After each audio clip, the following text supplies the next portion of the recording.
Ever get those moments where like a simple saying just kind of hits you? Mm-hmm. Like it unlocks something you knew all along, but never quite put into words. Yeah. That's what today's deep dive is all about, unlocking that timeless wisdom passed down through generations. We're diving into wisdom from elders, transformative insights that will reshape your perspective. It's a collection of proverbs and sayings packed with truth bombs about trust, resilience, success, you name it. And I got to say, I was blown away by how relevant these age-old sayings still feel today. Yeah. It's like a window into the shared human experience. Exactly. It's fascinating how these proverbs capture universal truths about life and relationships that resonate across cultures and time. Mm-hmm. Think of it as tapping into a well of collective wisdom, insights gleaned from generations of human experience. And you're right, even though they were written ages ago, they still feel incredibly relevant to the challenges we face in our modern lives. Totally. So are you ready to unpack some of these gems? Absolutely. And just a heads up, some of this advice might seem contradictory. Okay. That's part of the beauty of it, though. It invites you to think critically and figure out what resonates most with you. Love that. Okay, let's dive into our first theme, trust and relationships. Oh, okay. There's this one proverb that really struck me. Be careful who you trust. Salt and sugar look the same. It's a good reminder that things aren't always what they seem, right? Right. Have you ever been burned by someone you thought you could trust? Oh, absolutely. I think we all have at some point. Yeah. That's why discernment is so crucial in relationships. It's like you want to be open to connection, but also wise about who you let into your inner circle. That makes total sense. Yeah. It's about finding that balance between protecting yourself and staying open. Yeah. It can be tricky. It definitely can be. And, there's another proverb in here that adds another layer to this whole trust thing. Okay. Don't depend too much on anyone in this world, because even your own shadow leaves you when you are in darkness. Whoa, that's deep. Mm. So are these two sayings at odds with each other? Mm. Trust, but don't trust too much. Yeah. What's the takeaway here? That's the beauty of wisdom traditions. They often present seemingly contradictory ideas, encouraging you to wrestle with the nuances. It's not about absolutes, but about navigating the complexities of human relationships. Okay, I'm starting to see what you mean. So it's not about shutting everyone out, but about cultivating that inner strength and resilience. Mm. So you can handle those times when you're left to face the darkness alone. Exactly. It's about recognizing that while healthier relationships are essential, there will be times when you have to rely on yourself. Mm. It's about developing that inner compass, that unshakable sense of self. I'm hearing you. Trust is key, but so is having your own back. Okay, that was deep. Ready to move on to our next theme? Yeah, let's do it. This one's all about success. And let's be honest, who doesn't want a little more of that in their lives? Right. So this book had a lot to say about success, but one quote that really hit home for me was, striving for success without hard work is like trying to harvest where you haven't planted. Yes. That's a classic for a reason. You can't expect to achieve anything worthwhile without putting in the effort. It's so true, though. Yeah. Right? You can't just sit around and wait for success to fall into your lap. Absolutely. And I think that's where a lot of people get tripped up. They're looking for shortcuts, quick fixes, when real success, the kind that lasts, requires dedication, consistency, and a willingness to show up, even when it's hard. It's like that saying, Rome wasn't built in a day. Exactly. It's about those small, consistent actions, those daily deposits in your success bank that really add up over time. It's about playing the long game. Exactly. So I'm curious, what are some things you do consistently that have contributed to your success? That's a great question. I'm a big believer in setting small, achievable goals for myself. Like it could be as simple as, writing for an hour every day or learning a new skill. It's not always easy to stay motivated. But I find that breaking down larger goals into smaller steps makes the journey feel less daunting. And honestly, there's nothing more satisfying than looking back and seeing how far you've come. What about you? Any tips for staying motivated? For me, it's all about having a clear vision of what I'm working towards. I like to remind myself of the why behind my goals, especially when things get tough.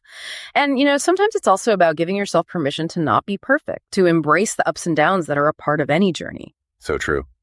It's about progress, not perfection. Speaking of which, there's another gem in here that touches on a big obstacle to success, especially in today's world. Don't ruin a good today by thinking about a bad yesterday. Let it go. Let it go. Yes. Letting go of the past. That's a big one. It's so easy to get bogged down by regrets and mistakes, but that only holds you back from moving forward. It's easier said than done, though. Do you have any advice for someone who's struggling to let go of the past? One thing that helps me is reframing those past experiences as learning opportunities. Instead of dwelling on what went wrong, I try to ask myself, what can I learn from this? How can I use this experience to make better choices in the future? It's about shifting from a mindset of regret to a mindset of growth. That's a great way to look at it. Right. Turn those failures into stepping stones. Exactly. And on that note, this next proverb feels incredibly relevant, especially in the age of social media. Someone else's progress doesn't make yours any less. Oh, that's a good one. It's so easy to fall into the comparison trap, right? Totally. We're constantly bombarded with images of other people's highlight reels, which can make it hard to appreciate our own journeys. But the truth is, everyone's path is different. And comparing yourself to others only steals your joy and focus. It's like that Theodore Roosevelt quote, comparison is the thief of joy. Yes, exactly. It's so important to remember that we're all running our own races. What are your thoughts on this? Have you ever found yourself comparing your journey to others? It's so easy to get caught up in that, right? Yeah. Especially when you're scrolling through social media and everyone's accomplishments are right there in your face. It's like a highlight reel on repeat. But something that really helps me is focusing on my own definition of success. Okay. Like, what does it actually look like for me? And how can I measure my progress based on my own goals and values, not someone else's? That's such a powerful reframe. It's not about keeping up with the Joneses. It's about defining what truly matters to you and building a life that aligns with that vision. Exactly. And speaking of building a life you love, this next theme really spoke to me. It's all about self-knowledge and authenticity. Ooh, yes. This section was full of truth bombs. There's this one quote that I think about all the time now. If you don't control your mind, someone else will. Oh, wow. It's like we have so much information coming at us from all directions these days. How do we even begin to take control? It's definitely a challenge. For me, it starts with awareness. Paying attention to what thoughts and beliefs you're allowing to take root in your mind. Like, are they serving you or are they holding you back? That's so true. It's like that saying, your mind is a garden, your thoughts are the seeds.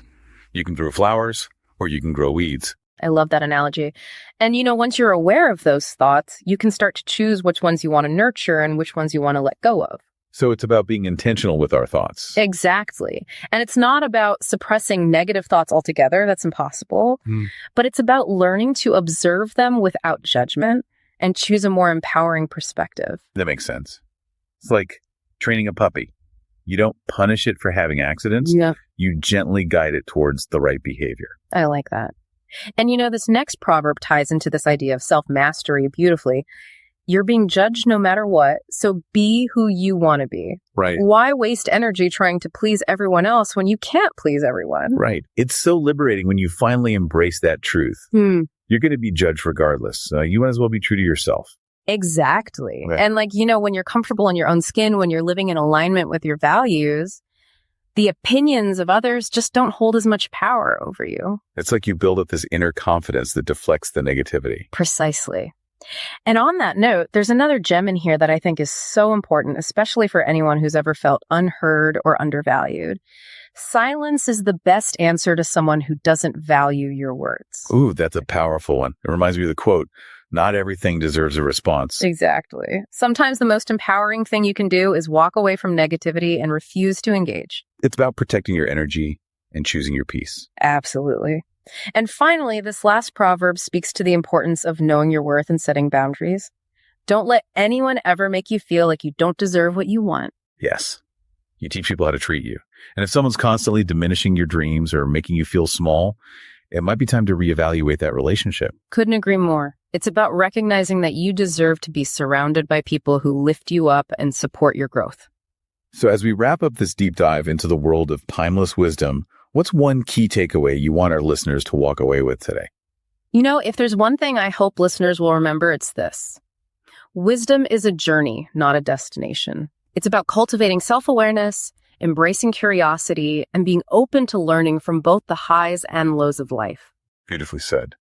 If you want to dive even deeper into these transformative insights, be sure to check out Wisdom from Elders, transformative insights that will reshape your perspective. You won't regret it. And listeners, before we go, we'd love to hear from you. Which proverb resonated most with you, and how can you apply its wisdom to your life today? Share your thoughts with us on social media using the hashtag #TheDeepDive. Thanks for joining us on this incredible journey into the heart of wisdom. Until next time, stay curious, Keep learning and keep seeking those nuggets of truth that make life richer and more meaningful.